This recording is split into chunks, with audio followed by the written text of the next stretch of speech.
Mano avasara sadhyaje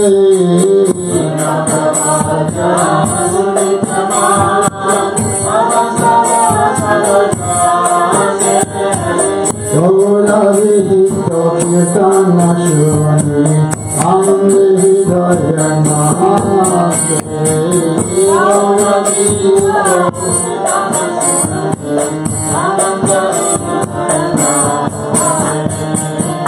Lala Murti Sakya Surama Ananda Vaya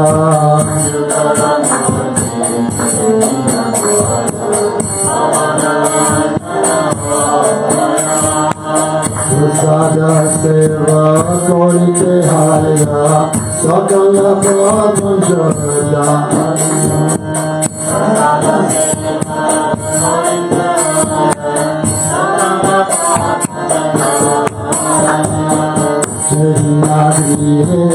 Bhojana Yati Yoga Vaya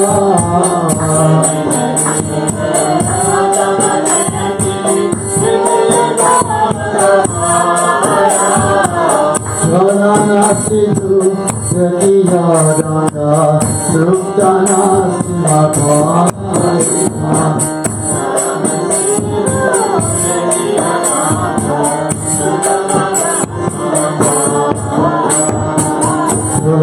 Devi Judaya Prana Madhava Doshani Jani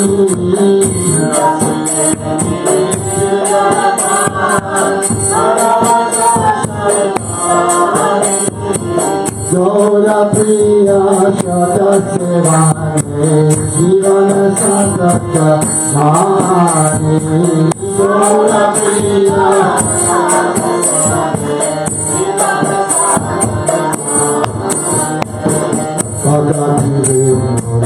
Krishna Anukula Vayasya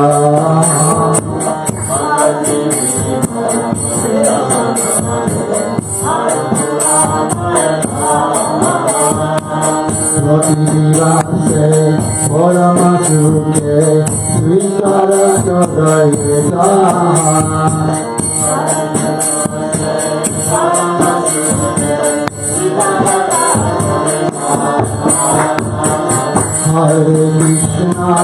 Hare Krishna, Krishna Krishna, Hare Hare Bolo. Hare Krishna, Krishna Krishna, Hare Hare. Hare Rama, Hare Rama, Rama Rama, Hare Hare. Hare Rama, Hare Rama, Rama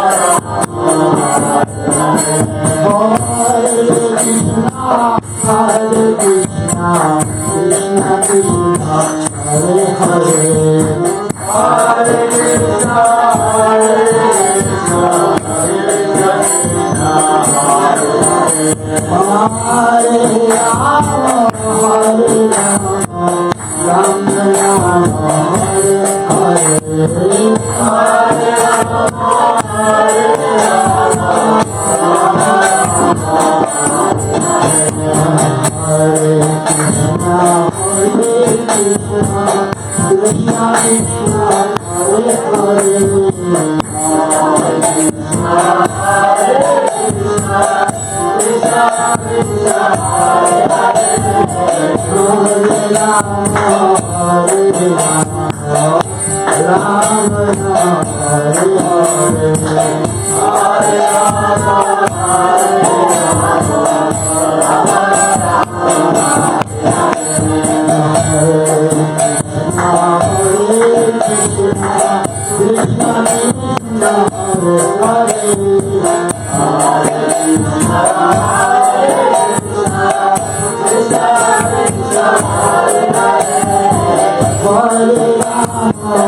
Krishna Krishna, Hare Hare. Hare Rama, Hare Rama, Rama Rama, Hare Hare. Hare Rama, Hare Rama, Rama Rama, Hare Krishna, Hare Krishna, Krishna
Another? Yes.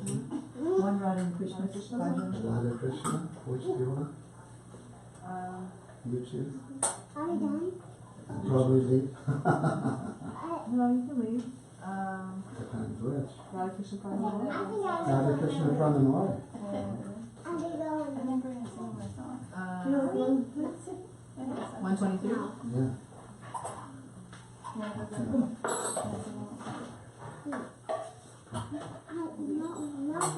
You leave. Are you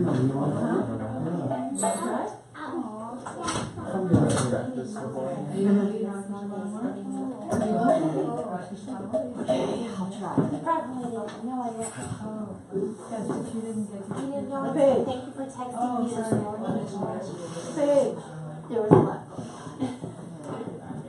Is it a Facebook group? Yeah. Message? Yes, it's a. Oh, I don't know that on Father. there. That's not. Yeah. And I think yesterday was a group part of the That's good, you know. 123. No, your key. No, I have no key. Loki. It's all over the place.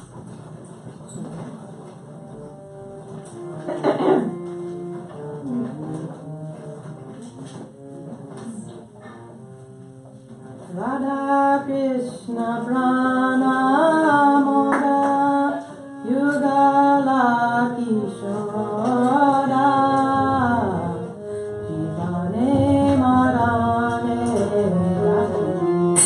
Ana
Couple. Couple.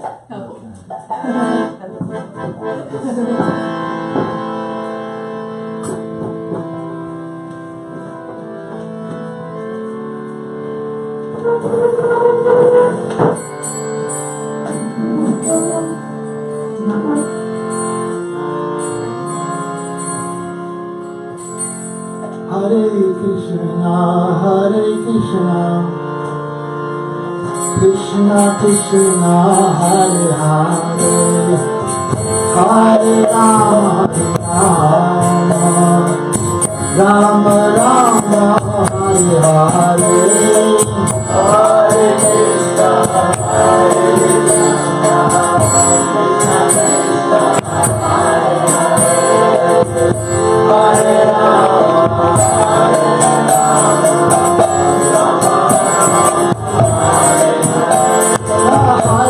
Krishna, Hare Rama, Krishna Krishna, Hare Hare, Hare Rama, Hare Rama, Rama Rama, Hare Hare,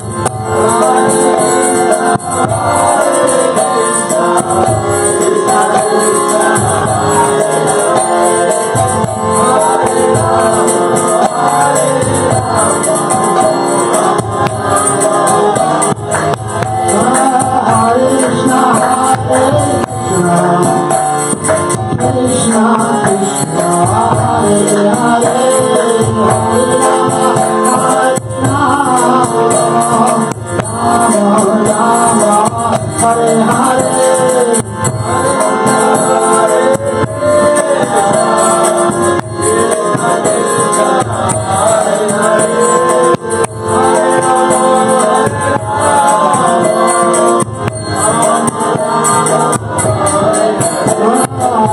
Krishna,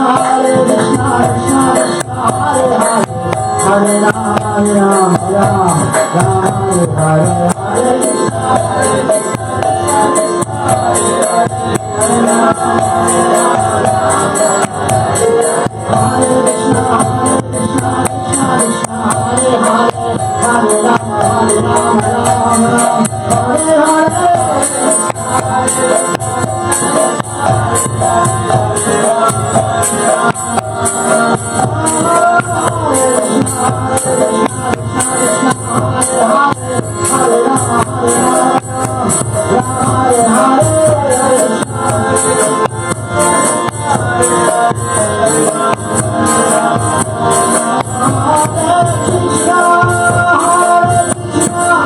Krishna Krishna,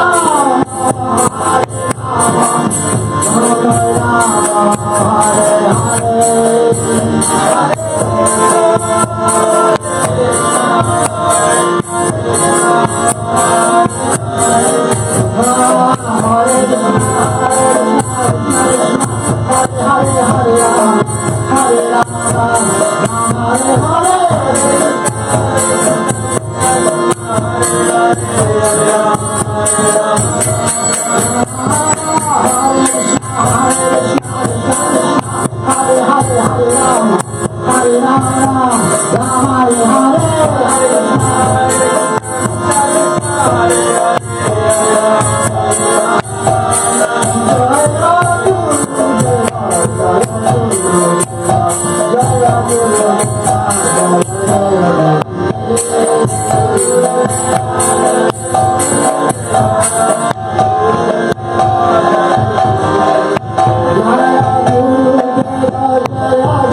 Rama, Rama Rama,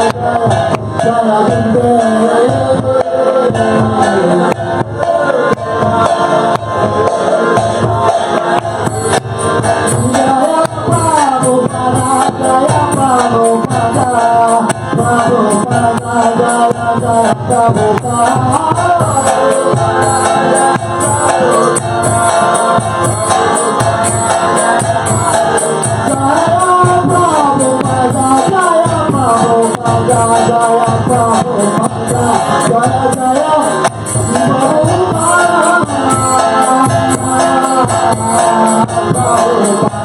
Jaya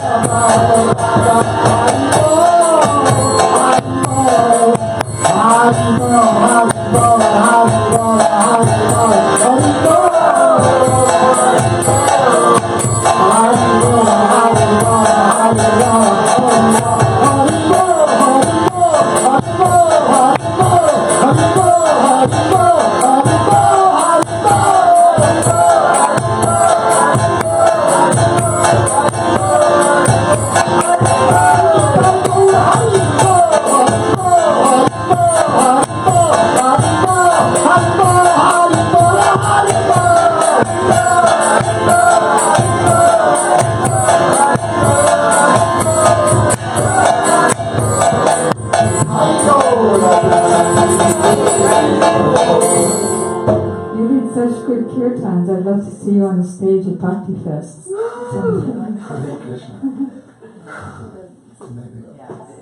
Ajnanam timirandasya Jnananjana salakaya Chaksurundalitam yena Tasmai Sri Gurave Namah Gurave Guruchandraya Radhikaya Tudalaye Krishnaya Krishna Bhaktaya Tadabhaktaya Namo Namah Yam Pravarjantam Anupetam Apeta Krityam Dvaipayano Virahaka Taruvajuhava Putreti Tanmayataya Taravo Banedos Tam Sarvabhuta Hridayam Munimanatosmi Bhaktya Vina Aparada Lakshay Chaktasya Kamari Taram Ramadye Kripamayi Tvam Sharanam Praparyam Vrinde Namaste Charanarvindam Tavoivasmi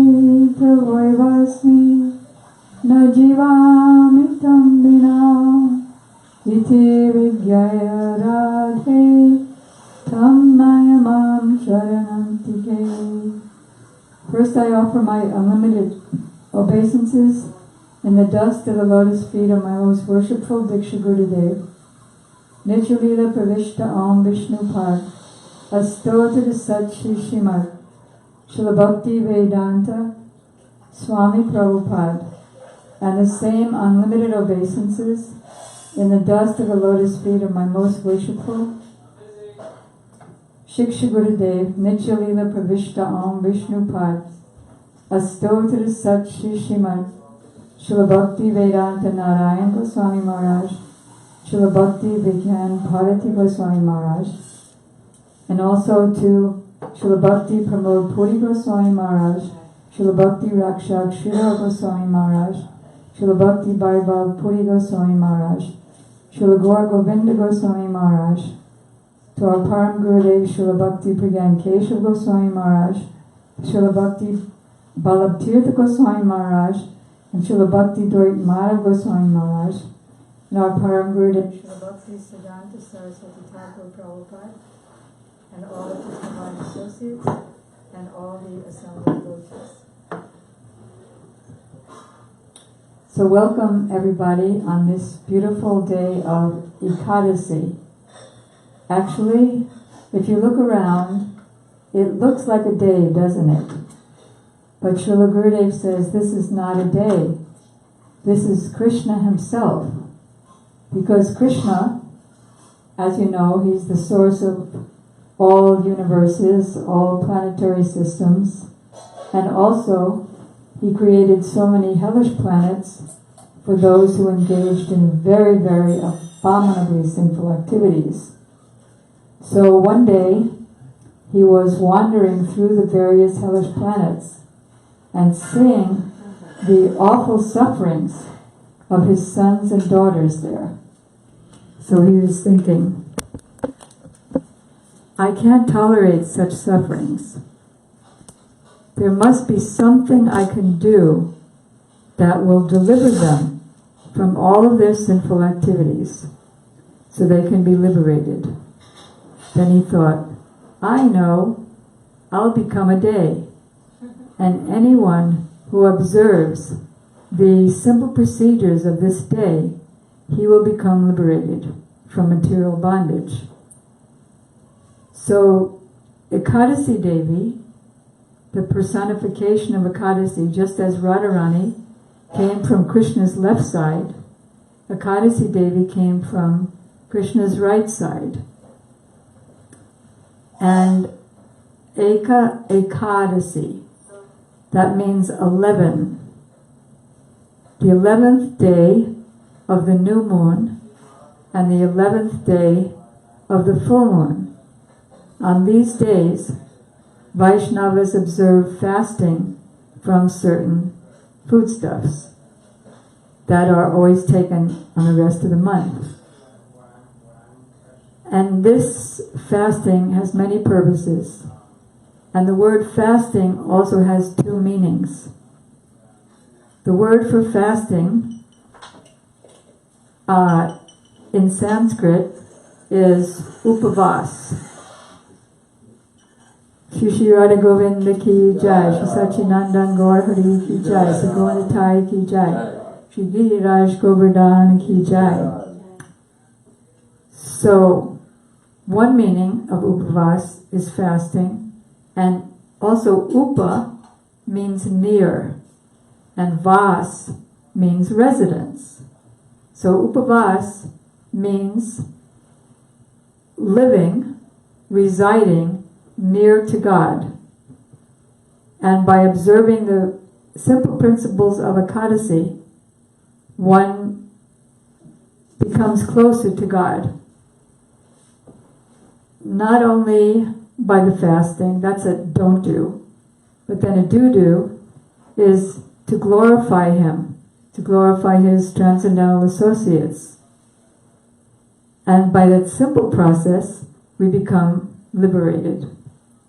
So regarding health, there's very good health reasons for observing Ekadasi.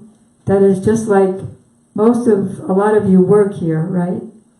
So there's always a day off. On that day off, you get to rejuvenate. And if you don't have any days off, you'll just get sick. And you won't be able to continue the next week. So similarly, there are many bacteria, like unlimited bacteria in our bodies. And they're also eating what we eat. So they also need a break, because they work all week, all month. So 2 days a month, we give them a break from taking grains and other prohibited foodstuffs. Because if they get sick, then we also get sick. Srila Gurudev gives the example of a blotter, or you could say a piece of cotton. So cotton absorbs water. Blotters absorb water. So similarly, grains in our body absorb water. And on those 2 days, the 11th day of the full moon and the 11th day of the new moon, by the pull of the moon, all the waters increase. Like the ocean waves, they all rise towards the moon. And so things get blocked up inside the body because it's holding the water. And so it's not good for the health. In fact, Gurudev said in the hospitals, more people die from the Ekadasi day to the new moon and Ekadasi day to the full moon than any other days of the month. So that's material, and material isn't as important as spiritual.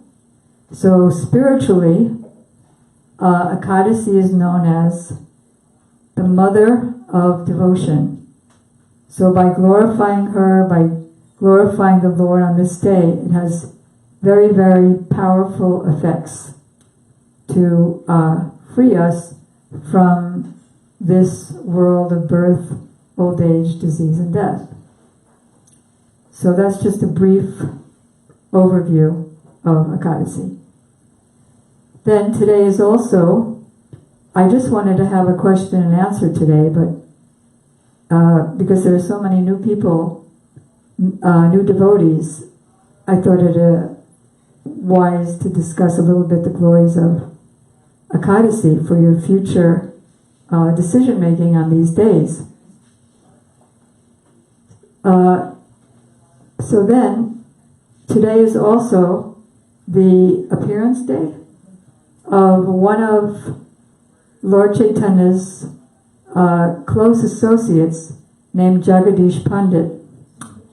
And one of our instructing gurus, that is Srila Bhaktivedanta Bharati Goswami Maharaj, he explains again and again, quoting from the scriptures, how by remembering and glorifying the associates of the Lord on their disappearance and appearance days, especially, they give special mercy, and all obstacles in our devotional attempts disappear, and all auspiciousness for our advancement in devotion manifests. So that's why we are just spending a few minutes before the question period to glorify him. So Jagadish Pandit and Hiranya Pandit lived in the same village of Navadvip, where Chaitanya Mahaprabhu, who is Krishna himself, taking the form of a devotee, appeared 500 years ago. So when Lord Chaitanya, as a baby, he was called Nimai, a very affectionate term. Nimai would often cry just so that his family and all the neighbors would chant Hare Krishna, and then he would stop, just to inspire everyone for chanting. Even as a baby he did that. He came actually to establish the Sankirtan movement, or the mission of chanting the holy names of the Lord for the purpose of attaining the very, very highest platform of service to the Lord in his most intimate feature as Radha and Krishna, for the highest pinnacle of devotion that a living soul can attain. So, as a baby he used to cry, and then his neighbors and family would chant, sing, kirtan, and then he would stop. But this Ekadasi day, he didn't stop. No matter how rip-roaring the kirtan became, he just wouldn't stop crying. So finally, as a little toddler, he told his father that he wanted the preparations means the food preparations that were being cooked as a big feast by Jagadish Pandit and Hiranya. Because he's God himself, he knew what was happening on the other side of town. And in those days, Navadvip was a very big city. So, because his little baby wouldn't stop crying, his father, Jagannath Mishra, went to Jagadish Pandit's house and said, "My little baby Nimai wants one little bit of every preparation that you've made."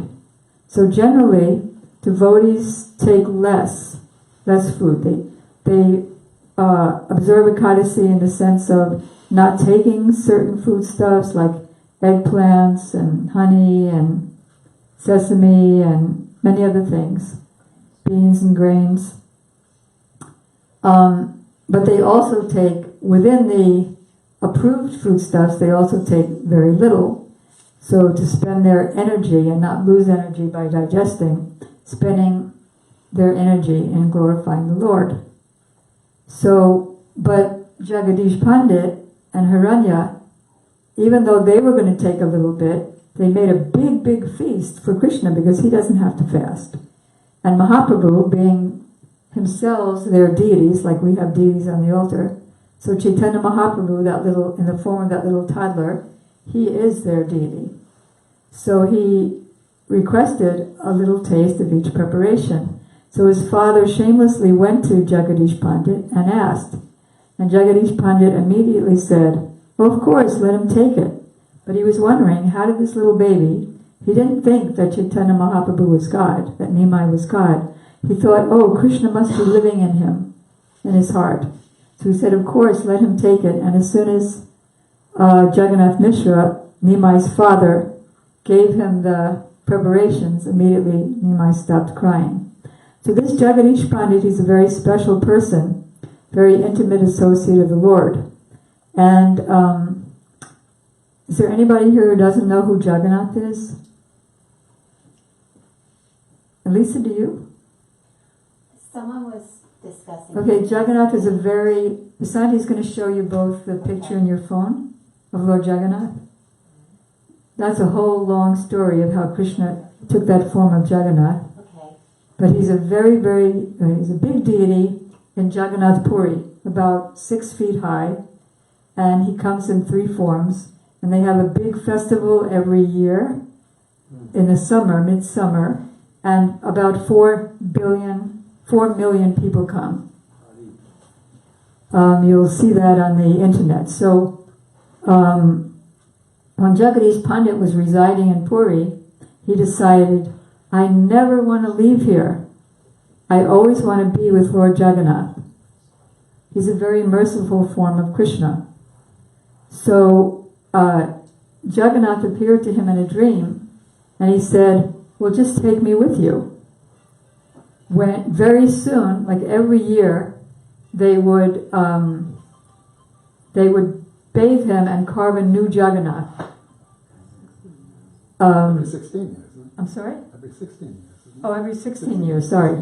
Every 16 or so years, they would carve a new Jagannath and not use the old one anymore. It's called Navakalevara, getting a new body. So, and he's made of very, very heavy wood, from log. At that time, I think logs would come in from the ocean, ready to be... Actually, there are these very rare trees red. growing in different places, and they're recognized because the termites won't enter them. So there are often termite mounds around them. Also, there are different symbols appear on the tree. You can see the conch. The auspicious symbols of the Lord's hands, like a conch shell. I think honeybees are there, right? Honeybees, don't they hang from... Anyway, there are particular it's a very, very signs. special tree. Yeah. Right. So Jagannath told him in the dream, so when that happens, you could take my old body home with you. So Jagadish Pandit said, well, how will I carry you? Like he's like 6 foot, big, heavy redwood log. He said, oh, I will become as light as a chickpea. Chickpea means like a garbanzo bean. And you'll be able to easily carry me. But as soon as you put me down, I won't move anymore. So amazingly, he was carrying this big Jagannath deity, and he was almost at his village, which was 600 kilometers, which is about 1,200 miles or so, 1,500 miles. Or is a kilometer more than a mile? I think it's 2.5 kilometers in a mile. It's about 120 miles. 120 miles walking with Jagannath. I had it backwards. So he was almost at his village, but he had to go to the bathroom. So he asked one young Brahmin boy, can you please hold Lord Jagannath? And the boy didn't have that power that Jagannath granted him. So he hurried up, but the boy said, I just can't take it anymore. So he hurried up as fast as he could, but still the boy couldn't put him down. So this was a little bit outside of his village, but it was still in the kingdom of Puri. So the king gave the Jagannath because Jagannath also appeared in a dream to the king. But the king wasn't happy that Jagannath was still in his kingdom. And what to speak of just in the middle of nowhere. And when Jagadish Pandit told the king that he wanted to build a temple there because Jagannath won't move, the king said, I don't believe you, that you were carrying and he was a chickpea and then he became so heavy and you just can't pick him up. So the king sent elephants to move, to pick up that Jagannath and move him. And lots of elephants could not move him an inch. So then the king realized, oh, I've committed a great offense. This is Jagannath's desire. So the king donated a big property there and provided all the paraphernalia for the Lord's worship. And ever since that time, that's 500 years ago, the worship has been going on father to son, father to son. Then in 1962, the descendant, that's just recent, the descendant didn't have any children, so he had nobody to pass it on to, and he was worried that dacoits and thieves would take the Lord or steal the paraphernalia of the Lord, and everything would be finished. Just like Bimala's gracing us with her presence is now finished. See you later. So then, because he had a lot of faith, and Srila Bharati Maharaj's spiritual master, Srila Bhakti Dwait Madhav Goswami Maharaj, he donated the land and the deities in the temple. And since then, there have been big festivals, since 1962 to the present. Like they had a 3-day or 2-day festivals for Jagadish Pandit's Disappearance Day and lots of other festivals for Lord Jagannath. So Jagadish Pandit Prabhu Ki Jai. I always feel good whenever we do that. Or to speak of the goodness that's going to come by their blessings in the future. So now I will ask, are there any questions or comments? Or just questions. Comments can come at the end. Any questions about anything?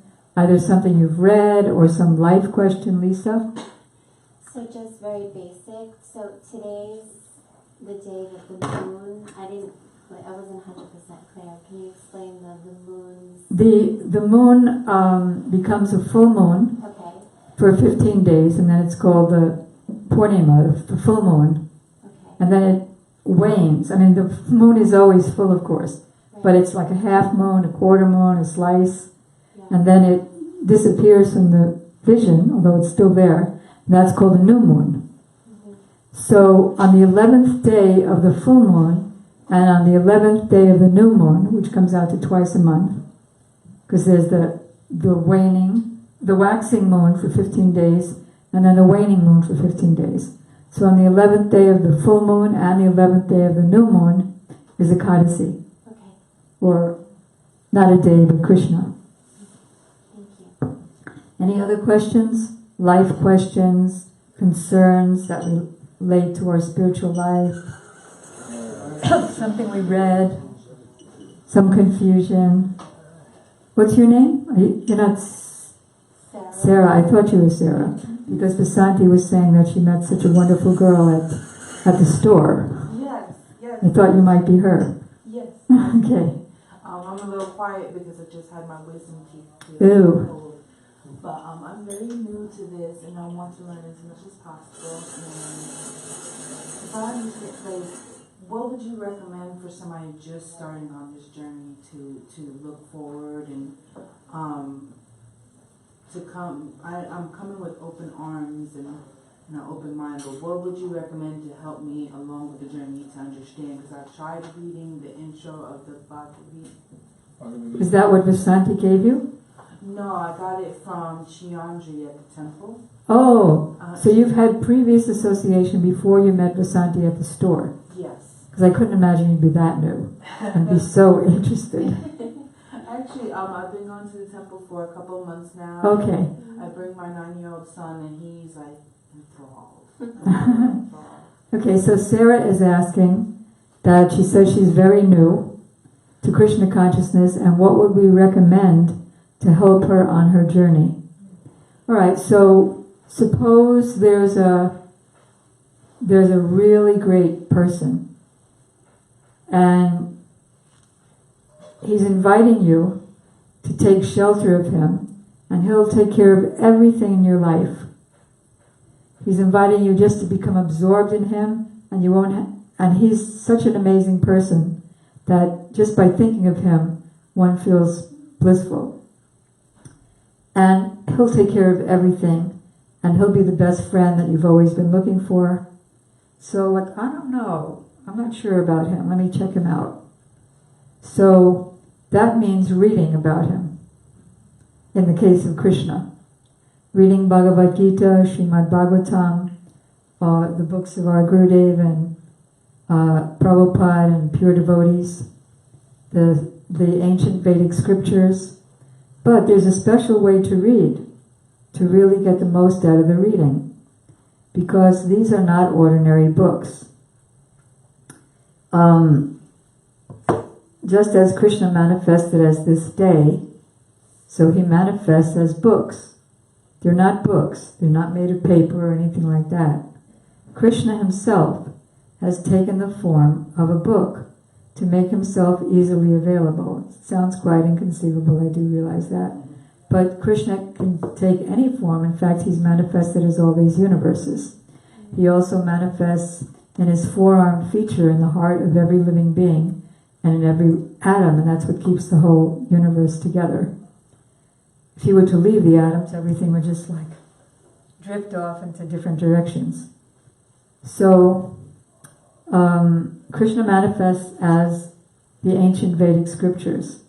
When our Prabhupada was first publishing the Krishna book, have you seen that? Krishna, the Supreme Personality of Godhead.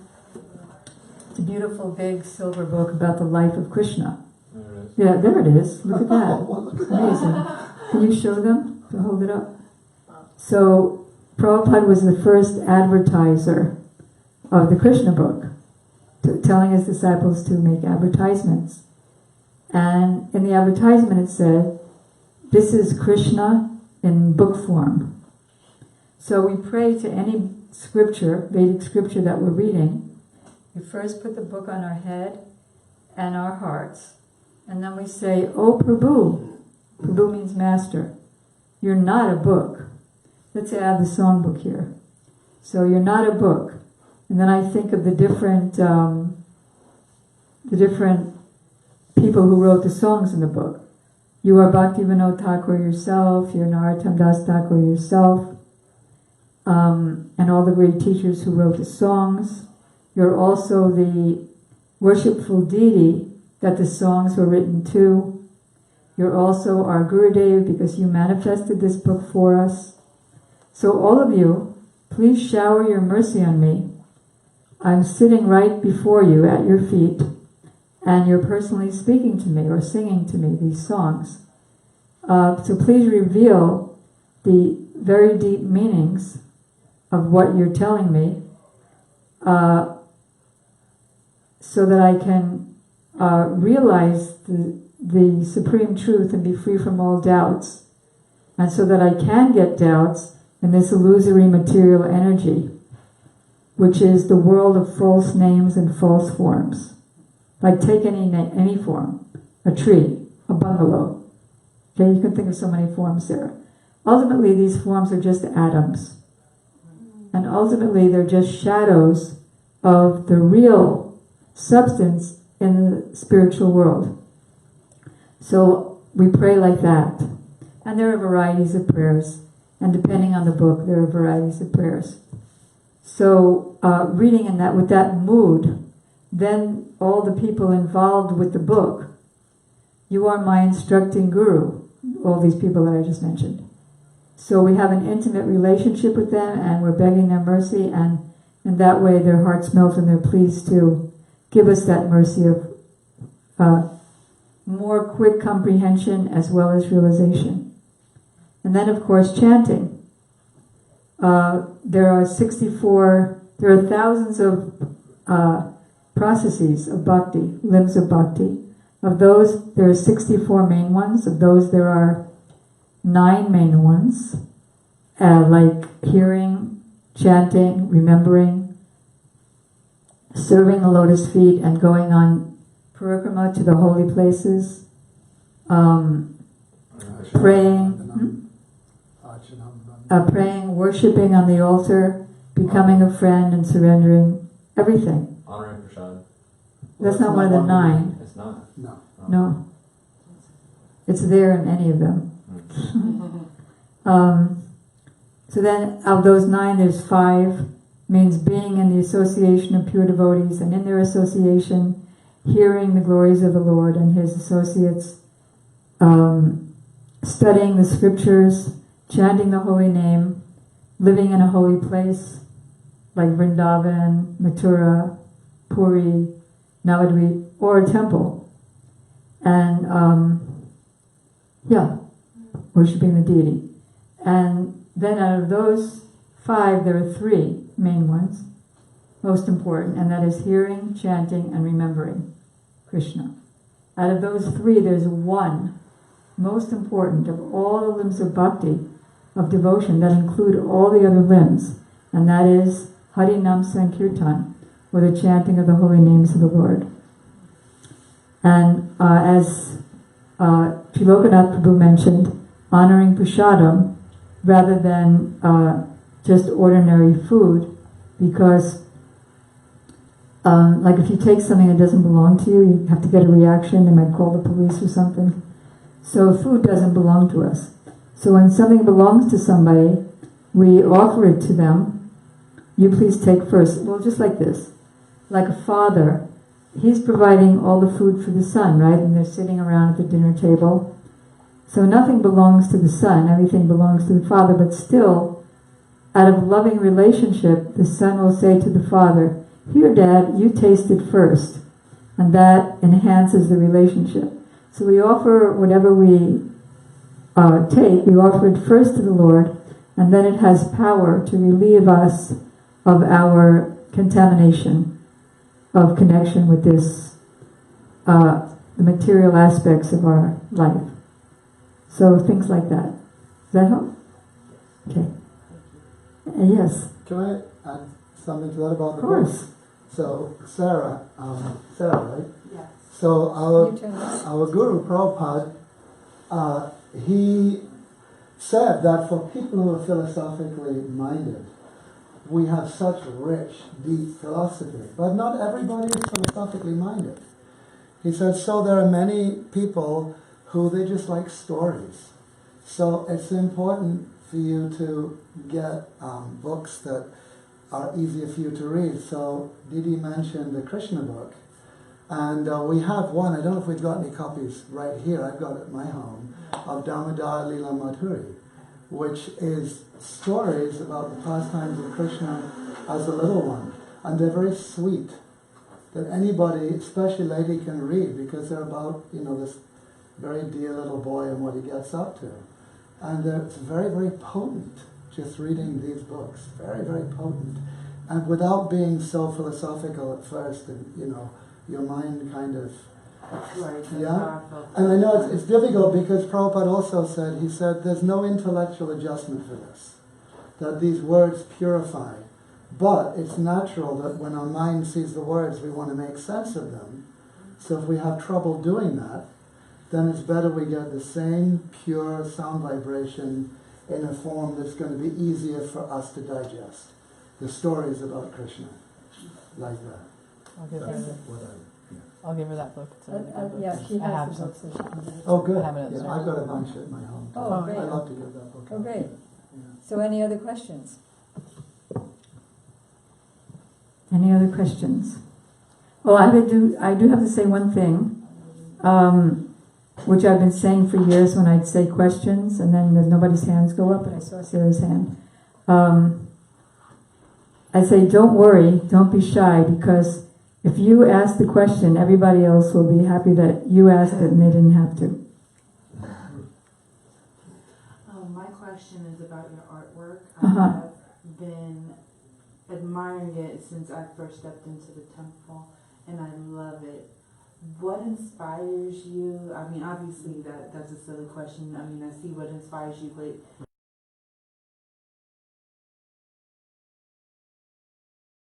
to bring it out and put it out, and what mediums do you use? Like, what is your process?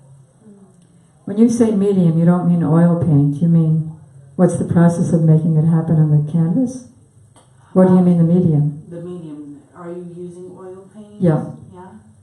So, in answer to that, what influences me, since I know you won't believe this, but I don't like painting, only because it's too hard. Because there's a blank canvas, and you have to come up with something that's beyond your experience. Even if it's written in the book, it's still beyond experience. So, what inspired me is the order of my two gurus. Do it. So, and then, of course, when in Prabhupada's time, so from 1960, when I first joined in 66, Prabhupada would give me Indian prints like Mother Yasoda and Krishna, or what other? Panchatattva, the 5-in-1 Absolute Truth, Lord Chaitanya and his associates, and he'd ask me to paint big ones for the temple walls. And so that would start decorating his temples. And then when his book started coming out in 1969, then he asked me and a few other devotees to paint for his books, which meant reading the manuscripts and then asking a million questions that we didn't see in the manuscript. And then he would look at them whenever he was in the same city as us. And he would also whip us with his love and devotion by coming out with the books so quickly that we were on one marathon after another. So then, after Prabhupada disappeared, and 15 years later, I met Srila Gurudev, he did exactly the same thing. First, he asked me to do this one. This is the first one that I did for him in 1992. And he began by saying, "Can you paint my heart?" So of course I couldn't. So he gave me this little picture, which is about 2 inches by 3 inches, of a very simplistic, I don't know if you've ever seen those Indian prints that are just like so stylized, flat and stylized, and faces that don't have any expressions. So he gave me that, and then I would meet him every few days, every 3 or so days, and he would, by his sound vibration, he made it all come out. And then I was telling Lisa yesterday, this took longer than any other painting I ever did. And so I asked, how come this took so long? So he said, because I had to push my will through your will. And that's what took a while. He said, but... The sound vibration. I'm sorry? I'm sorry, it was through the sound through his sound. That he pushed his will towards you? Sound vibration, and also in the heart. The heart transmission. Heart transmission. So that's just testament to the power of the sound that we're Power of the sound. chanting And power of Guru. And even our Prabhupada said, she just reminded me, after I had painted for Prabhupada for many years, and now it was 1976, in Vrindavan, Prabhupada said, in the beginning she could not paint, but by hearing and chanting about Krishna, the talent came out. And when the first godbrother who joined me in the art, he later became better than me, but when he was first starting, he asked Prabhupada how he could paint like me, which wasn't good, but at least I was doing something. So Prabhupada said, I have taught her how to paint. And then he pretended to paint in the air, Hare Krishna, Krishna, Krishna, Hare Hare. Amazing. Thank you. Thank you. Any other question? Lisa, you had a question. Yes, I was trying to understand the relationship between, so from what I'm understanding, this is Chaitanya. Is he half Krishna, half Radha? Is that the question? Well, how did he come about, and why did he come about, and is he a reincarnation of Krishna? Okay, very He interesting. looks like, I'm trying to understand. Of course. Atato Brahma Jigyasa means now it is time to inquire about the absolute truth. When one passes through all the bursts of sense gratification in various species of life, and he comes to a platform of human life and intelligent human life, then he inquires like you inquired. So thank you. It says in the Bhagavatam, when Parikshit Maharaj asked the question about the absolute truth, his spiritual master, Sukadeva Goswami, began his answer by saying, Bharyane Shite Prashna. This question is glorious. Okay, so now to the question. So, Radha and Krishna are together the absolute truth, the power and the powerful. She's the power and he's the powerful. She's the energy, he's the energetic. From them, everything else comes. So, you could say simplistically that they combined together and became Chaitanya Mahaprabhu. This is stated in the Chaitanya Charitamrita, that Radha and Krishna became two, because Radharani is Krishna's energy, like I have energy, and it's inside me. So Krishna's energy, I can't have my energy come out as a person and say hi to it, but Krishna can. So she's his energy, his complete energy, his complete opulence, and his pleasure potency. And she came out, and they engaged in loving relationships to give Krishna pleasure.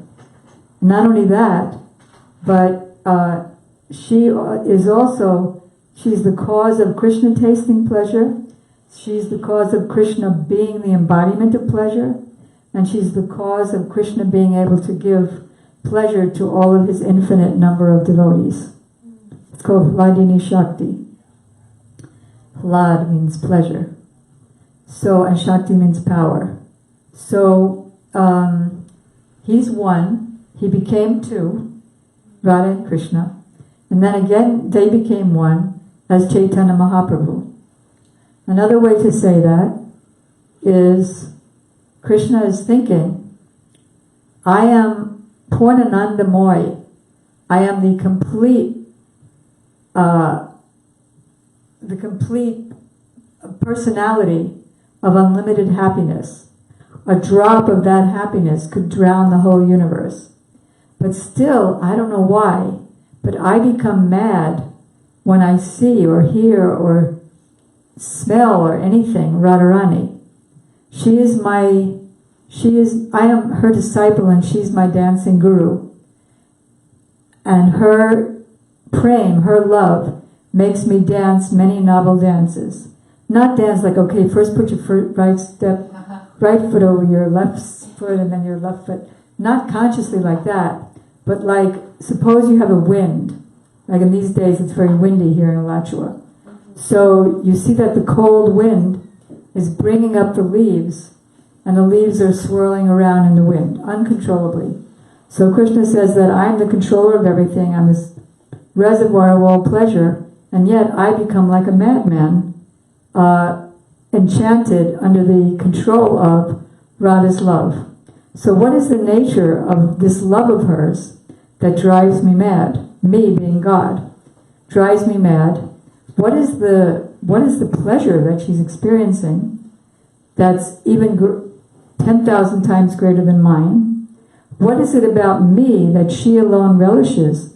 About my pastimes, about my form, about my flute playing, about my qualities, that even I can't experience in myself, because I am the experiencer of everything. But what is it that she's relishing?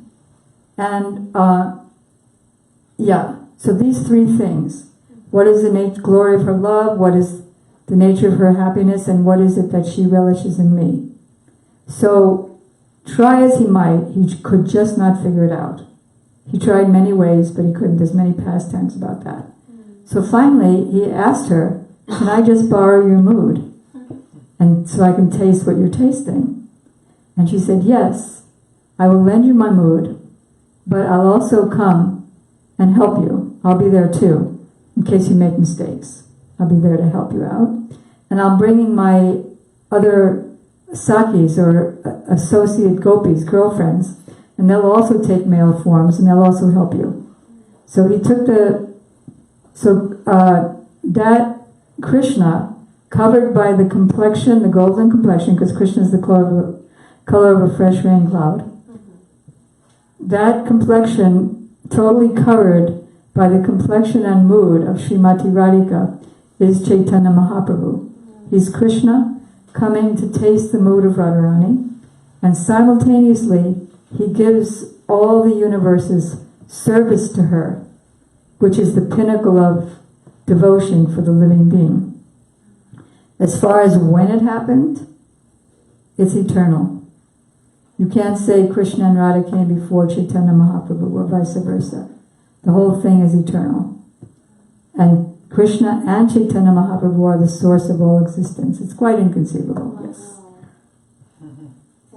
It's amazing. It's amazing. Thank you so much. When the Christians sing Amazing Grace, this is what they are. Wow. Knowing it or not knowing it. Got it. Okay, any other questions? Boy side of town? On the boy side. On the boy side. Damodar, do you have any questions? Not right now. Okay. Everything's being gradually answered for you as you go along in your bhakti?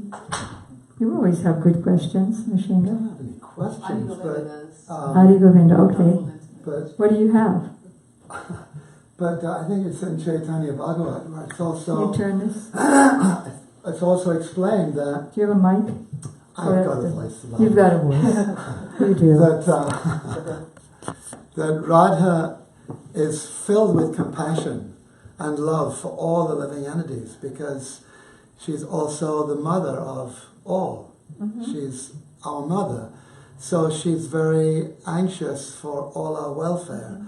So not only Mahaprabhu has his own, Krishna's own moods, what he wants to get from this, but his external desire, his external mood is that under the spell of Radharani's compassion, he wants to come here to this plane and bless all living entities by giving them freely a taste of love of God, to actually restore their original heart like that.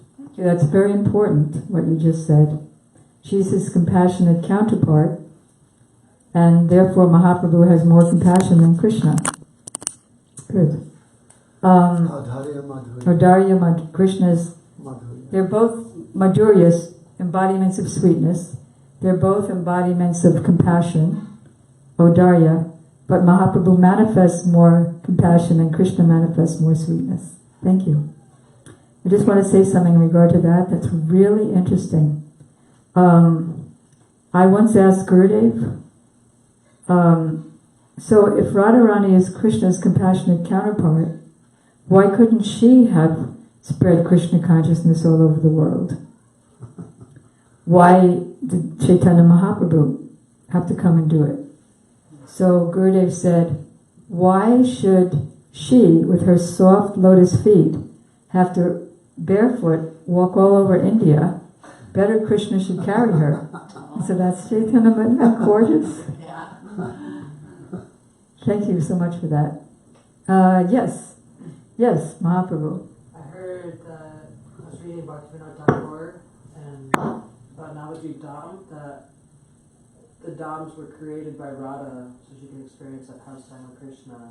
He was saying that she kind of like paved the way outside of Vrindavan to make that Dham to have like a unique personal experience with him outside of the Rasa Leela and all the other gopis. That they're still available as associates, but she was intimately connected with him personally. Can you do that again? So Because I want to repeat you. I was saying This is that not a question, this is a comment. I was kind of asking, I've read it and then I was just asking maybe for elaboration. You've read that Radharani manifests other dhams. She made all the dweeps All the dweeps means islands of Navadvip. that she like manifested that lila to experience Krishna on a more personal level as well. More personal level as what? Like when, so all the rasa was created in the Rasa Lila, that he was still experiencing on the gopis and vice versa, that he would take sannyas form and then be with her internally. They'd be together. They'd pair. Oh, so are you wanting confirmation that Radharani manifested Navadvip so that she could be more intimately connected with Krishna by sharing the body with him, by covering him with her moods and complexion? Is that what you're asking? Yeah, I read this in Bhakti even though it's work, and I was just asking like... Where did you read it? Clarity. It was explaining the Navadvip Dham and how Yogi Pete was the center of Navadvip, and then how all the Dhams manifested from Radharani's mercy, and that they chose to come here in this form together to not be separate in their entire time, because she felt some separation in Vrindavan. So you're saying that, I just want to make sure I've got you, that Radharani felt a lot of separation in Vrindavan when Krishna left for Mathura and Dwarka. So you're saying that you read in Srila Bhaktivinoda Thakur's what? What book was it? What book? It was kind of a smaller book, and it was just explaining the Navadvips. Do you know the name? Navadvip Mahatmya. A little book? Navadvip Mahatmya. I know it was like one of the smaller pamphlet books. It wasn't like a full size Pamphlet. Well, let me see if I could reword that to your satisfaction. Okay, so it's interesting because he's suggesting that Radharani feels separation from Krishna when he goes to other lands.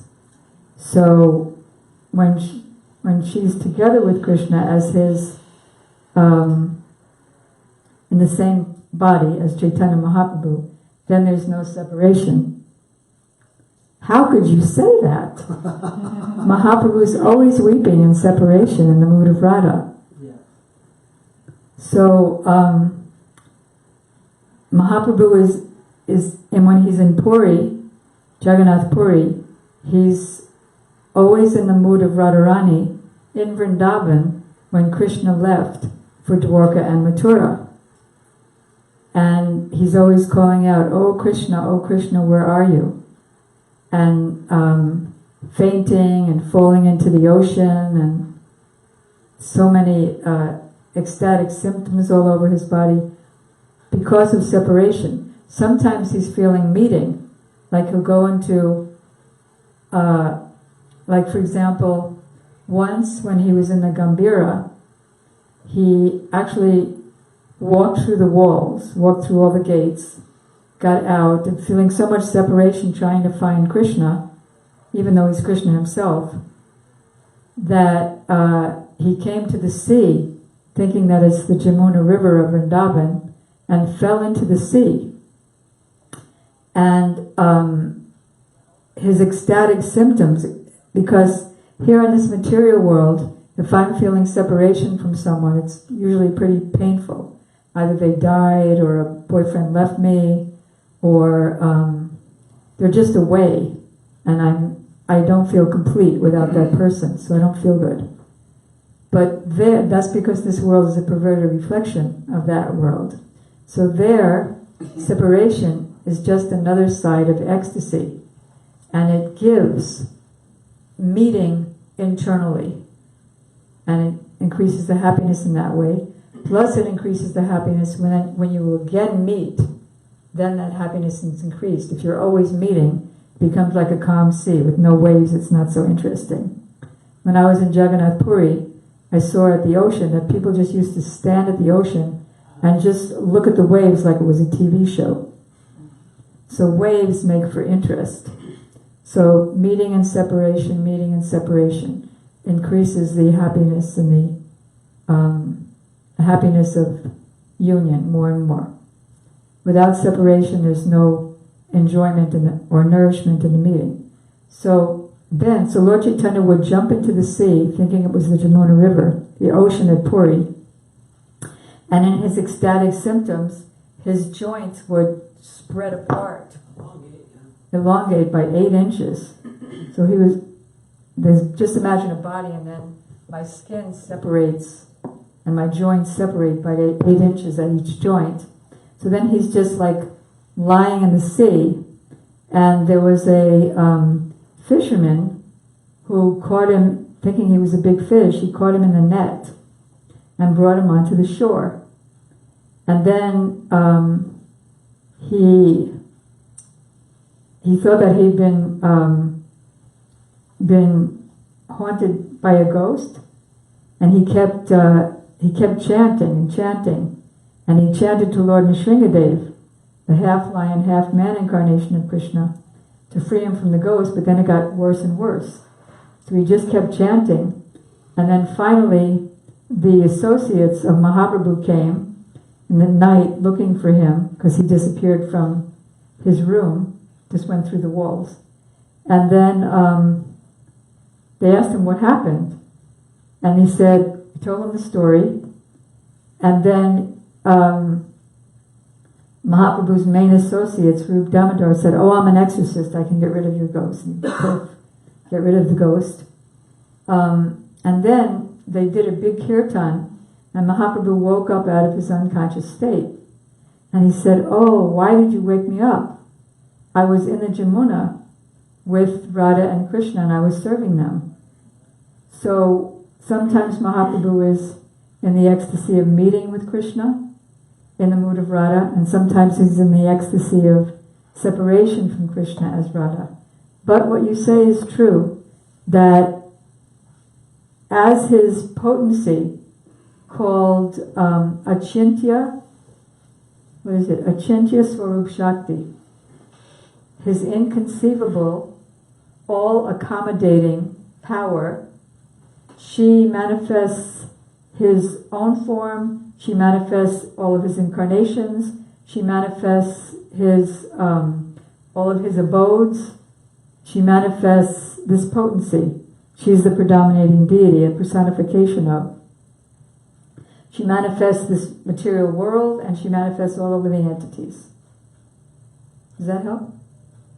Okay. And if you want to show me the book or pamphlet at some time, I'd love to see it. Yeah, I'll find it. Okay. Adi Govinda? Sutra. Oh, Vedanta Sutra, did you have something to say? Was that clear for everybody? I mean, as clear as something inconceivable could be to our limited intelligence. Is that okay for you, Lisa? Yes. Okay. Vedanta Sutra? It's too complicated to say now. I can't remember it all. I mean, it's like one of those things that just was off of the string of prayers, but So how many more minutes do we have, Jagadish Prabhu? Maybe 5-10 minutes. 5 minutes. Taking the offering. He's making the offering. Yeah. So then there's the arati, right? No, it's open. Yeah. How much time? How much time? 20 minutes? 20 minutes? 20 minutes. 20 minutes. Is Adi Govinda there? He wants to ask a question. Is he cooking? It was. Okay. Did that clarify for you, Mahaprabhu?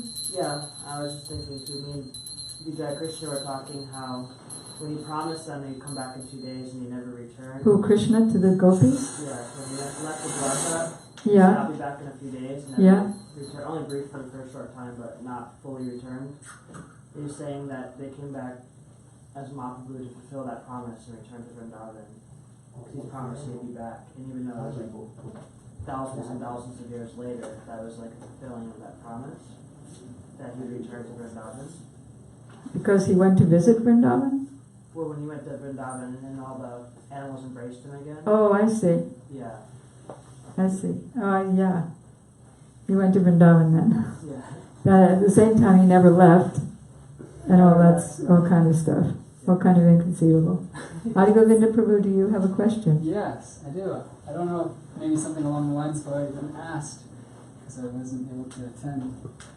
Please forgive me if someone's already asked, but in managing the temple life and living at a temple, Yeah, I like practical questions. Okay, good. We're told not to criticize other people in our lineage, because then those bad qualities enter into us.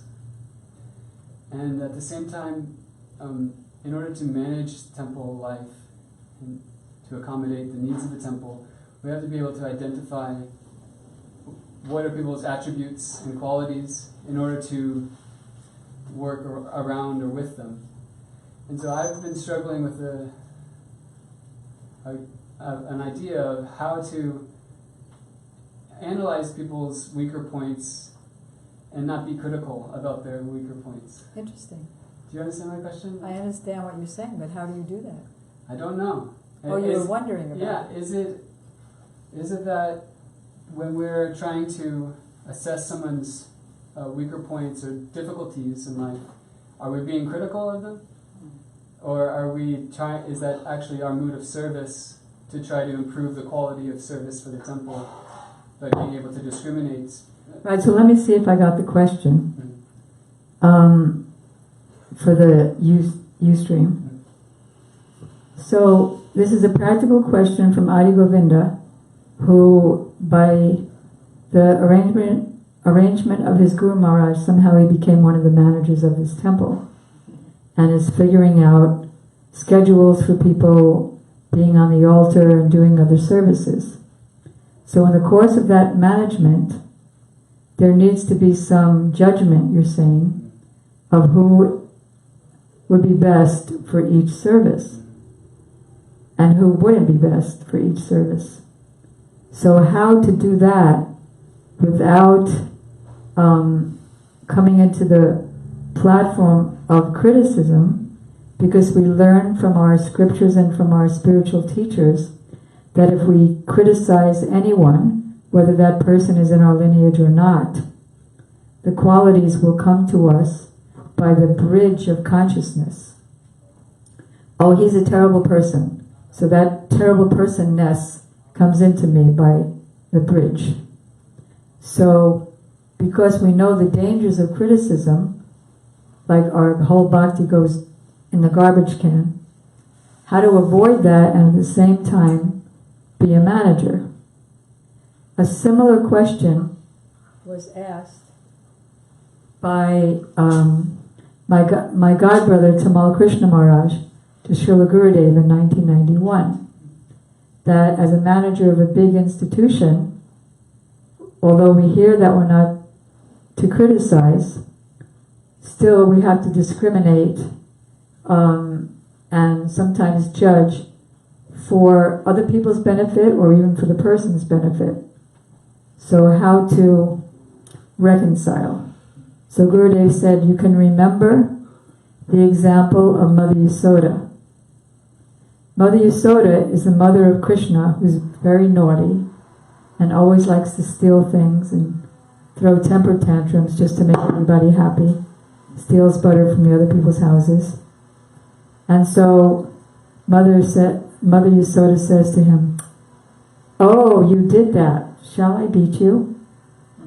And she might pull his ear a little bit. But she's so overwhelmed with love, with transcendental love, that it's totally for the satisfaction and benefit of Krishna. So Gurudev said, if I can correct others with that love, then there's no harm. If I can't, and what is love and what is not love. Now I'm saying it with love. If I'm not, then my heart becomes harder and harder, and eventually I'll just start criticizing Guru and Krishna. So the question remains. That's one answer. Another answer is a team. A book came out called about how to have a champion team. And one of the codes of honor for the champion team is to play to each other's strengths and see each other's strengths and engage each other according to our strengths. Not to point out weaknesses, because if I have a weakness, I have it. It's going to be hard for me to turn it into a strength. If I already have a strength, then I can engage that strength. That strength will become stronger, and it'll help the whole team. I don't know if that helped you. Yeah. Is that an answer to your question? Yeah. To utilize people's strengths and identify their strengths and make that be the guiding decision-making process. Like how to guide your decision-making process based on their strengths, not their weaknesses. Yeah, that's good. Yeah? Okay. Can Yes. I add a distinction to that? Yes, certainly. So there's a Trying to huge think. distinction between criticizing a person and identifying and distinguishing behaviors. For example, when I was a little boy, like most people, I wore diapers and I pooped in them. If today I was still being identified, you're just a dirty little uncontrolled pooper, because it's something I did, that's not appropriate. There's a distinction between what we do, which is a temporary thing. My behavior at any moment can be anything. But that's not who I am. I'm a spirit soul. So there's a huge distinction between addressing people. I think Jesus, right, the whole thing, that you love the sinner, but you don't accept the sin. Therefore, Didi just explained how to discipline with love. If the love's not there, then you're not there. That's a very, very important statement.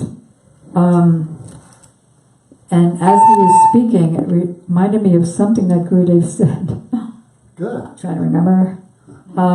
He was saying, oh yes, don't see the person, just see the person at the moment, not from the previous moment, not from the previous week, right? And that way they can grow.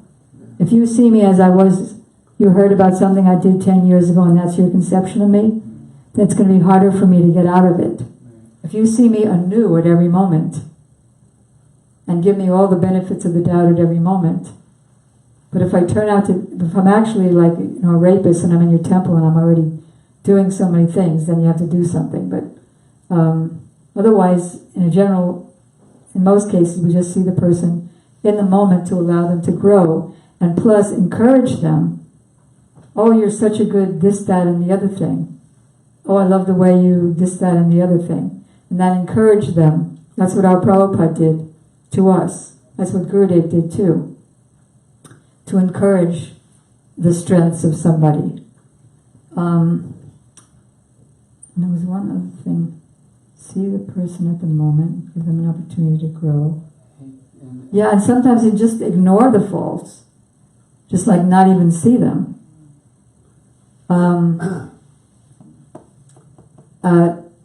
There's one of the 6 Goswamis, Raghunath Bhatta Goswami. He wouldn't even hear any faults of the Vaishnavas. He said, all I know is they're engaged in Krishna's service. And then there's the whole other subject of if I'm imagining that somebody's abusive to me. Like I mentioned earlier, Srila Bhakti Dwight Madhav Goswami Maharaj, who was the spiritual master of your Guru Maharaj, Srila Bhakti began Parvati Goswami Maharaj.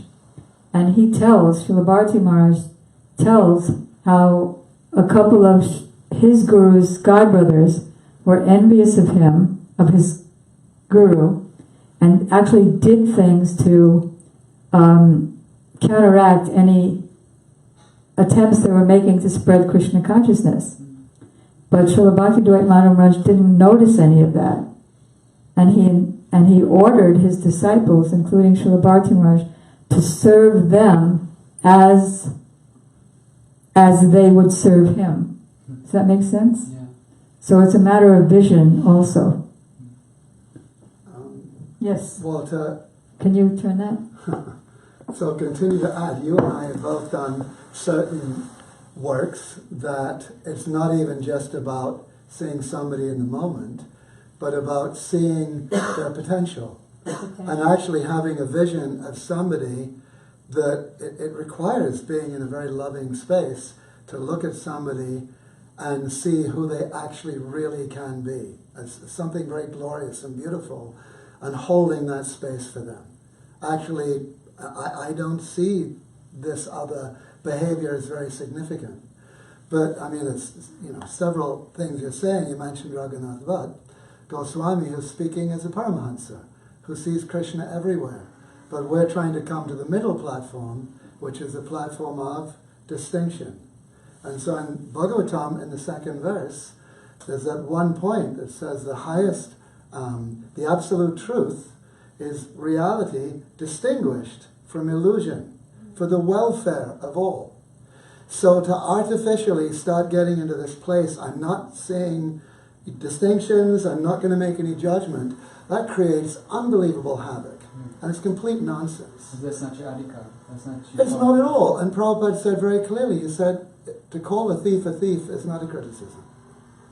It's not a fault finding. Especially, my concern is for the welfare of others being disturbed. Say there's a particular person with a particular quality, and that person is disturbing others.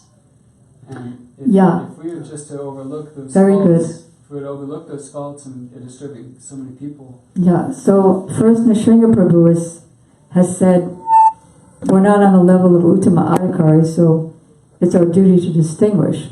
Of course, we may be distinguishing just by our imagination, but if not, taking that, it's our duty to distinguish. And then the next thing is, Adi Govinda is saying, because somebody does may be disturbing to many people, so what to do about it? So, Srila Gurudev explained about that, don't criticize and don't associate. Because if we associate, we'll naturally criticize, and then we'll get those qualities. So don't associate. Like he said, from afar you can offer your obeisances. So I asked Gurudev, what do you mean offer your obeisances from afar? Because then you're still absorbed in offering your obeisances to them. So Gurudev said, obeisances from afar means don't think about them. But if you're a manager, so there's one other really important consideration, which is that, for instance, Trinadapi Sunichena, the conclusion is one should basically neither give offense nor take offense. They're equal. If I'm giving offense to you or if I'm taking offense from you, actually they're on the same platform, a false ego. So I personally consider, if you can't give instruction without taking it personally, without feeling anger, hostility, resentfulness, all manner of things that are rooted in ego, that are rooted in basically not being very healthy in one's own development, then you shouldn't be in a position to correct others. You will never see a parent who's worthy of being a parent speaking to their children with anything but love. Like you.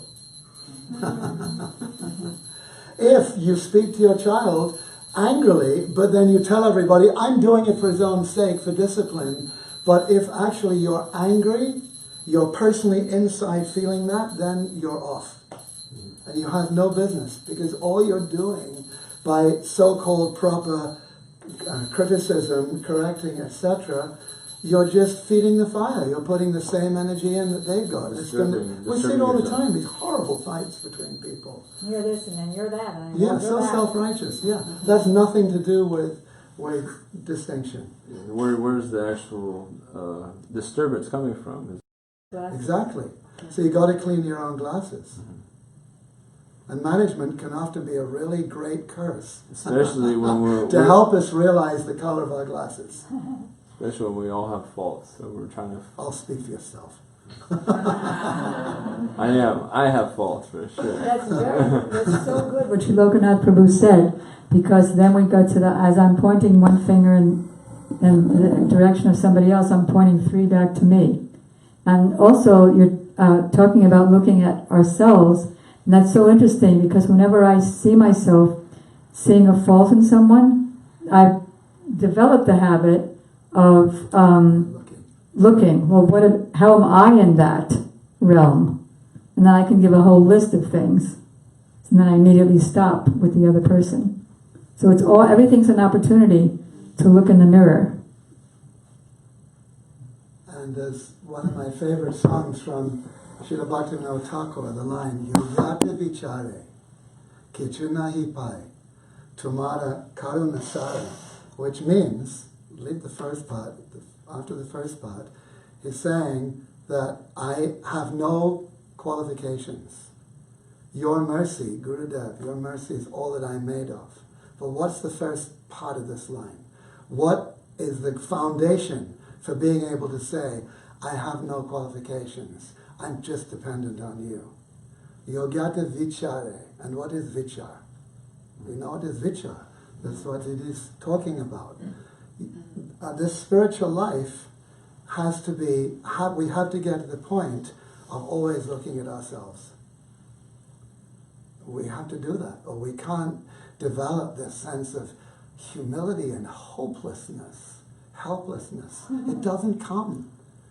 So it's all very well, we have a job, we have to distinguish, we criticize, etc.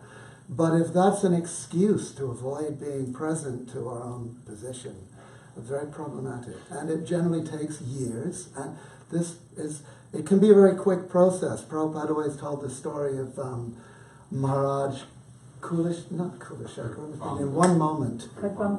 Yes, in one moment he became Krishna conscious. That's very rare. It takes years and years and years of being in this to get some maturity like didi.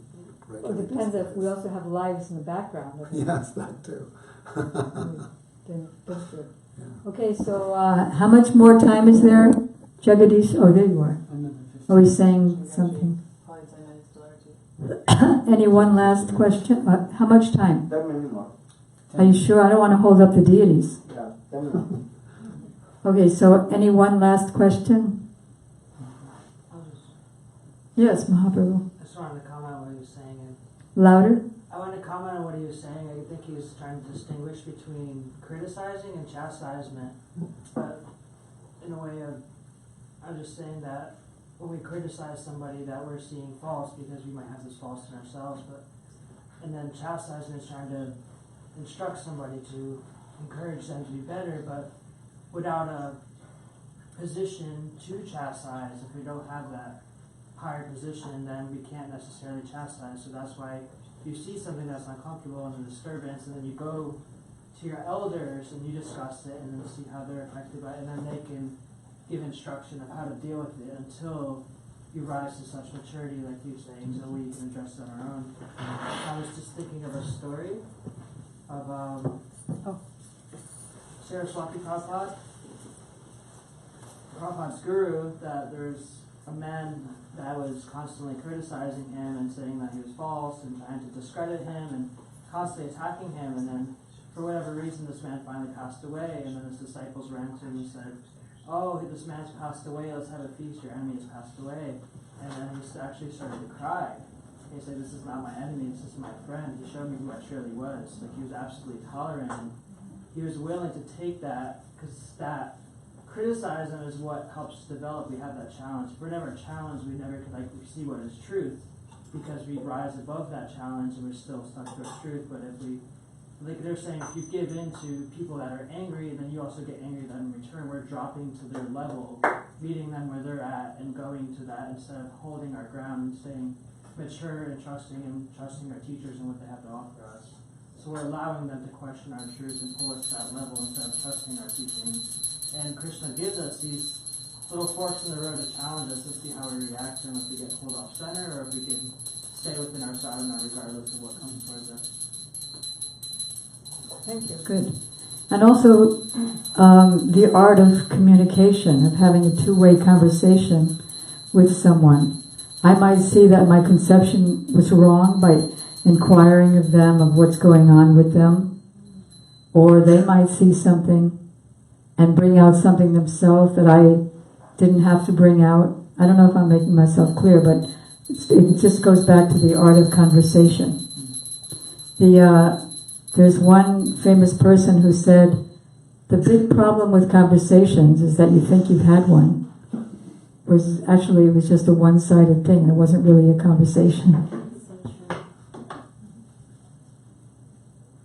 Okay, so we're going to end here. Yes, Vedanta Sutra.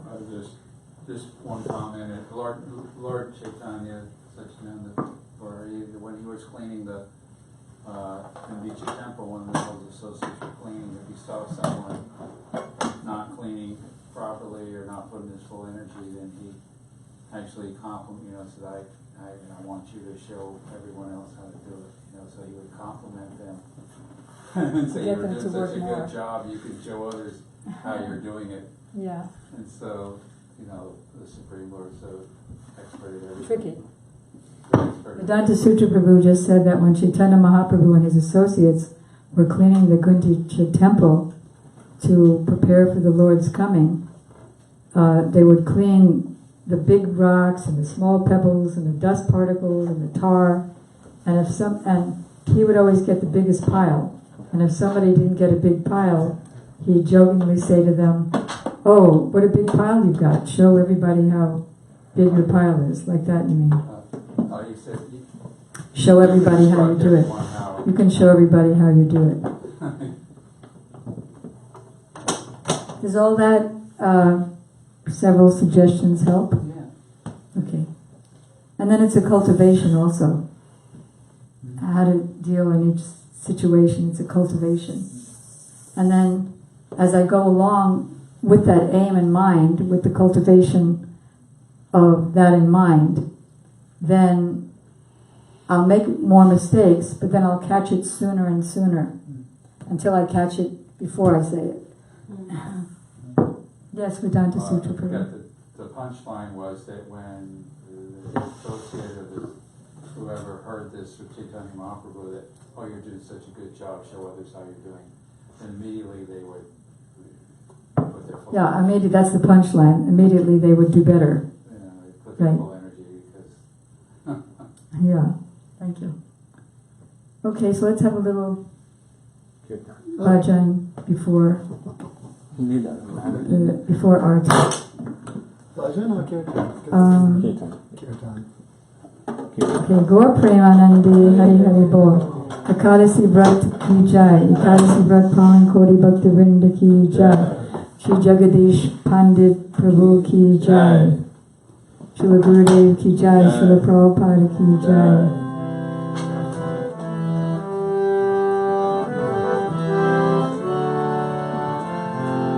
You can play kartal. Any mridanga players? So just I'll give you the 1, 2, 3. Don't worry about mridanga. If you can't play mridanga,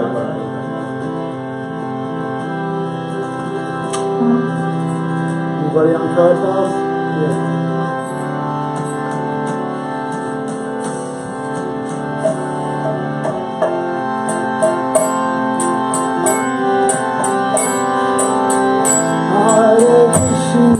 Hare Krishna, Krishna Krishna, Hare Hare, Hare Rama, Rama Rama, Hare Hare, Hare Krishna, Krishna Krishna, Hare Hare,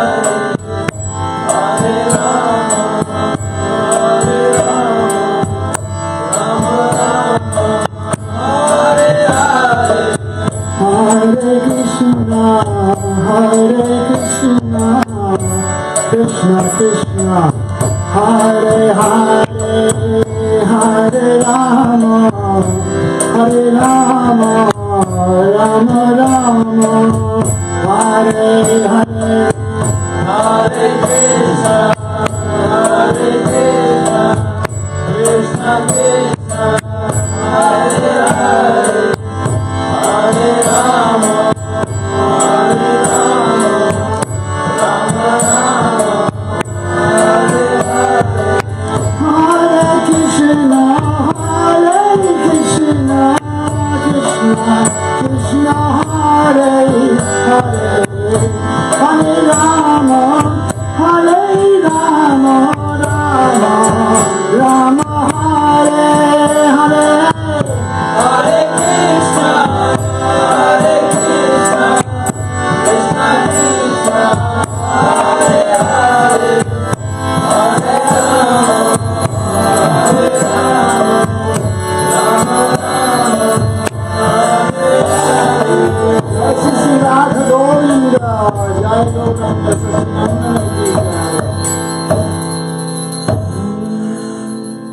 Jai Shri Gurudev Shri Prabhupada Jai.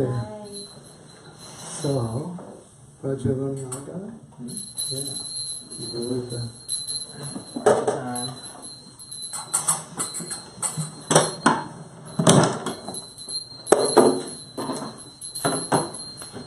Yashomati Nandana Rajavarnagara Gokula Ranjana Kana Yashomati Nandana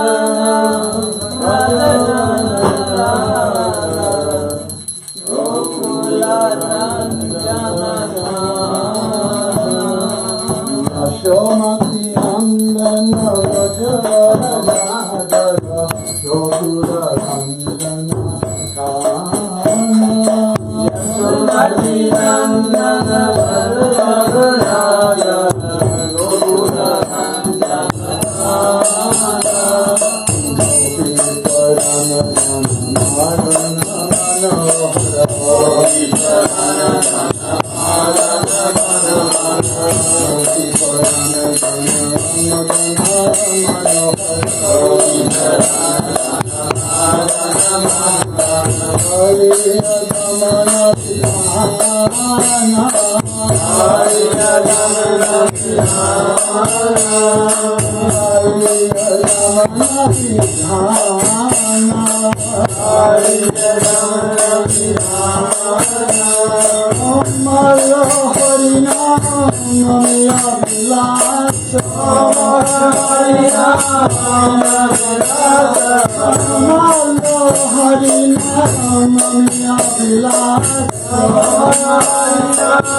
Jai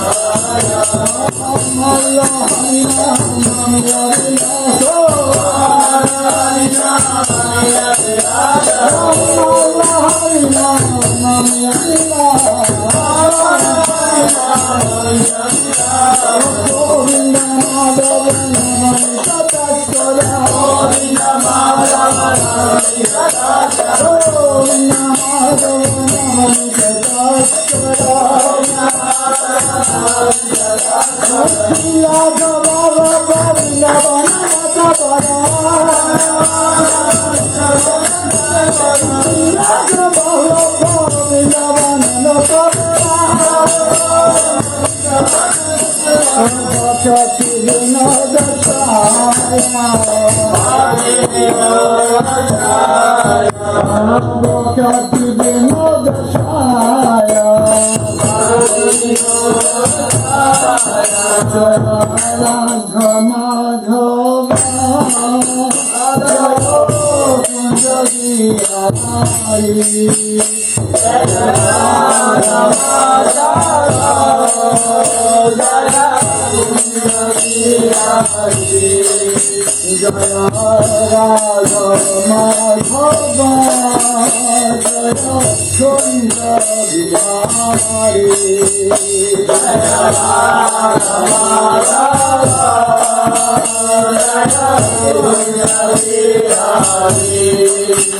Jaya Gopi Jana Vallabha Jaya Girivaradhari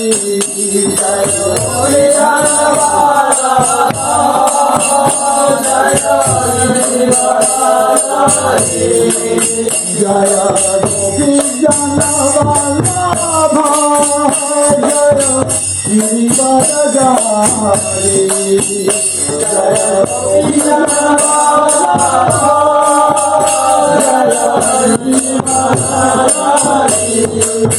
Jaya Yashodanandana Bhajanandana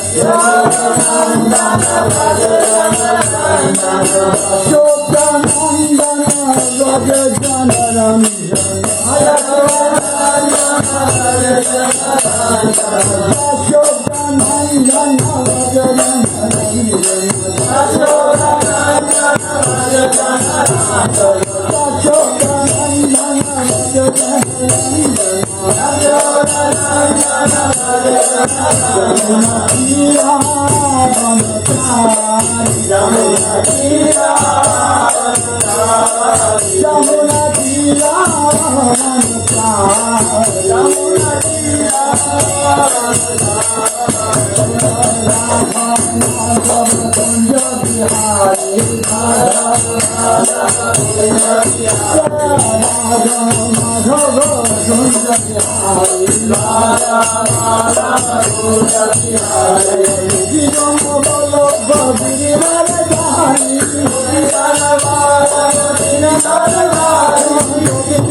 Krishna Krishna Hare Hare Hare Rama Hare Rama Rama Rama Hare Hare Hare Krishna Hare Krishna Krishna Krishna Hare Hare Hare Rama Hare Rama Rama Rama Hare Hare Hare Krishna Hare Krishna Krishna Hare Hare Hare Rama Hare Rama Rama Rama Hare Hare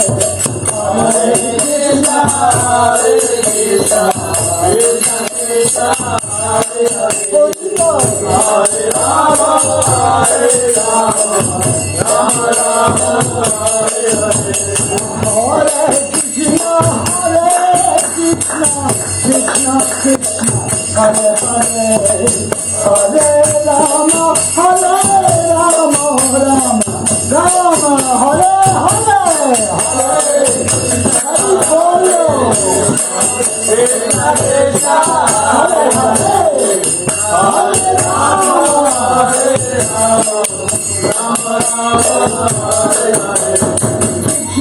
Krishna Hare Hare Krishna Krishna Hare Hare Krishna Krishna Hare Hare Krishna Krishna Hare Hare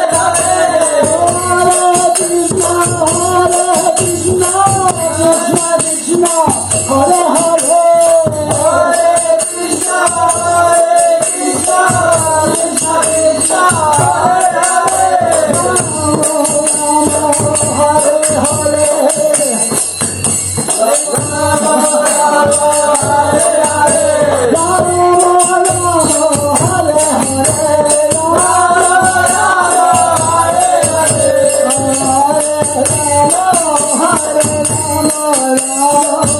Hare Hare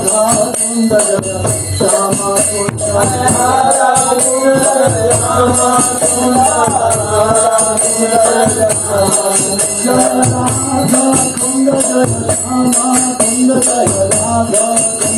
Krishna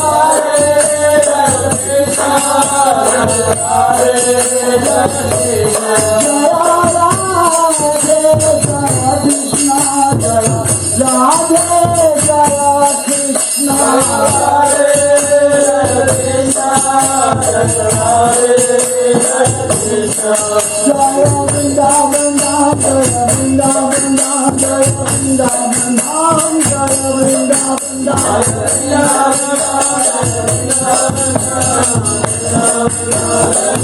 Krishna Hare Hare Radhe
Sri Sri Guru Gauranga Gandharika Giridhari Radha Govinda Radha Vinod Bahari Lal Ki Jai. Sri Sri Radha Madan Mohan Radha Govinda Radha Gopinath Radha Gokulananda Radha Shama Sundar Radha Damada Radha Raman Bihari Lal Ki Jai.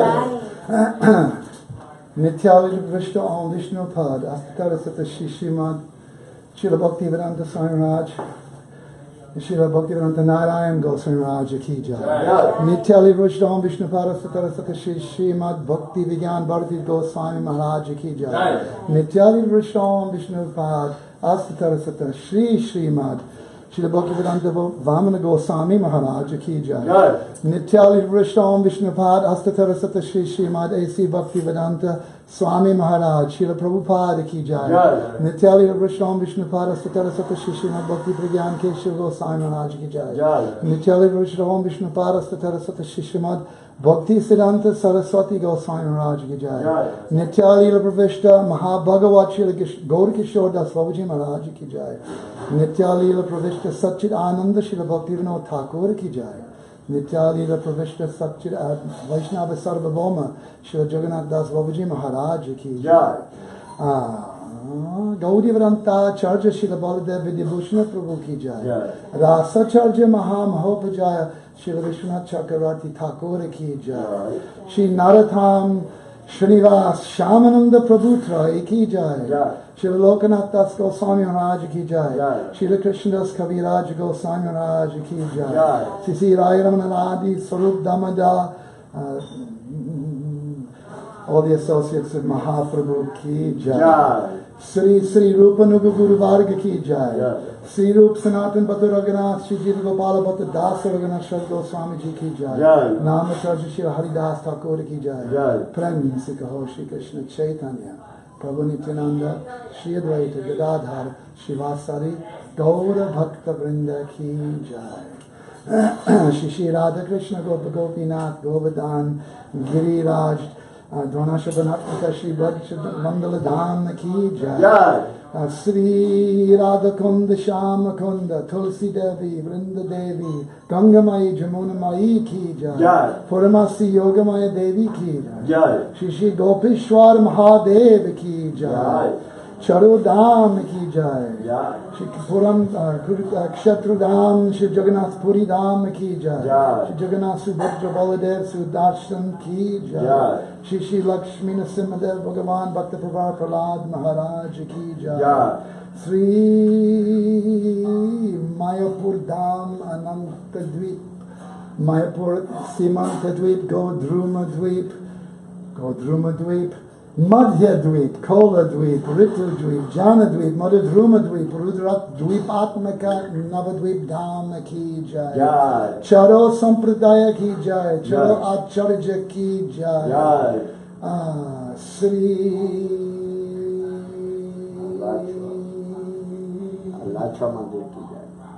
Anugraha Vaishnava Vrinda ki jai. Samveda Bhakta Vrinda ki jai.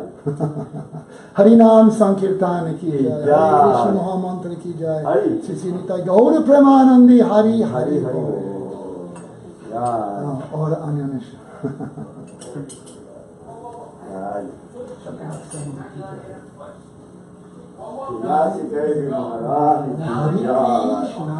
Jai Tulsi Syamarani ki jai.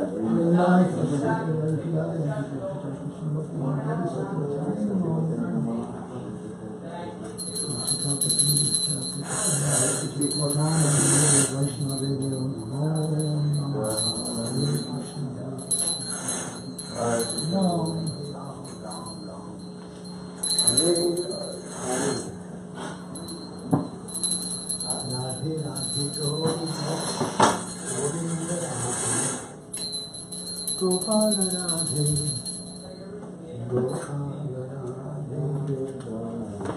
Govinda Radhe, Gopala Radhe, Govinda Radhe, Radhe Radhe, Radhe Radhe Shyam.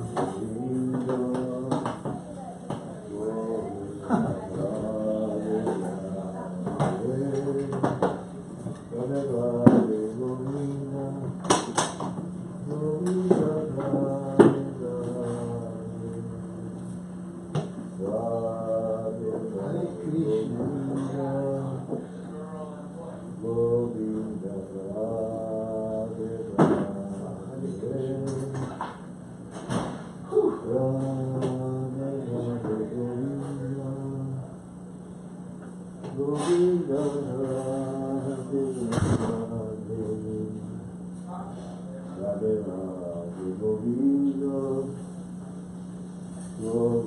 Radhe Radhe Radhe Govinda Govinda Radhe Radhe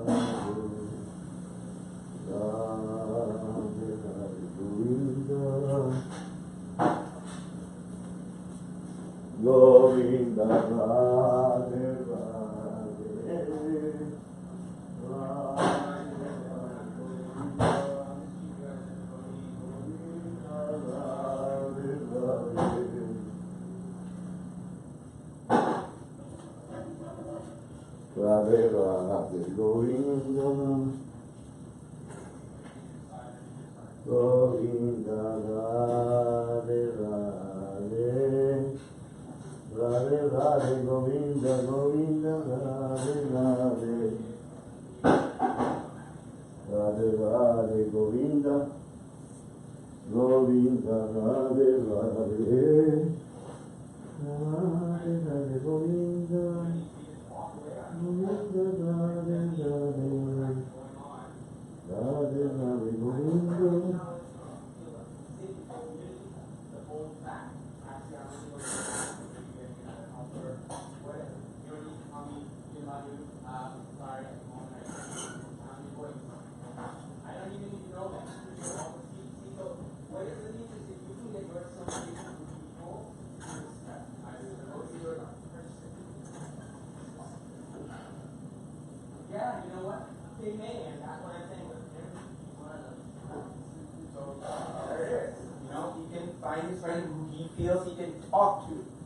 And apparently I'm not one of those. So, you know. There's no reason you can't be. You can't become one of those. But the way you're talking to him right now is shutting him down. Now there's a thing for rating. You're going to climb even more though. He's going to climb inside of even more though.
If you wanted to leave out that door, it's locked, but no, just to lock it behind you. Okay, so you won't be going out this way. Okay. Well, I can't get my shoes now. Oh no, you can come through. I was just saying if you wanted to go out that way, to lock the door behind you. Did she sell some of the Yeah, upstairs. Did Vasanti talk to you? Oh, we can get you in touch with Vasanti. She's right outside on the front porch. Oh, I'll talk to her. You know Vasanti, right? Yeah. Yeah, go ask Vasanti and she'll give you access. There's a big table that they have up there, full of pictures and books, and they have posters that are like small printings of these images. Oh, okay. I got a couple when I was in the church, but I just wanted to. Yeah, there's several more upstairs. Okay.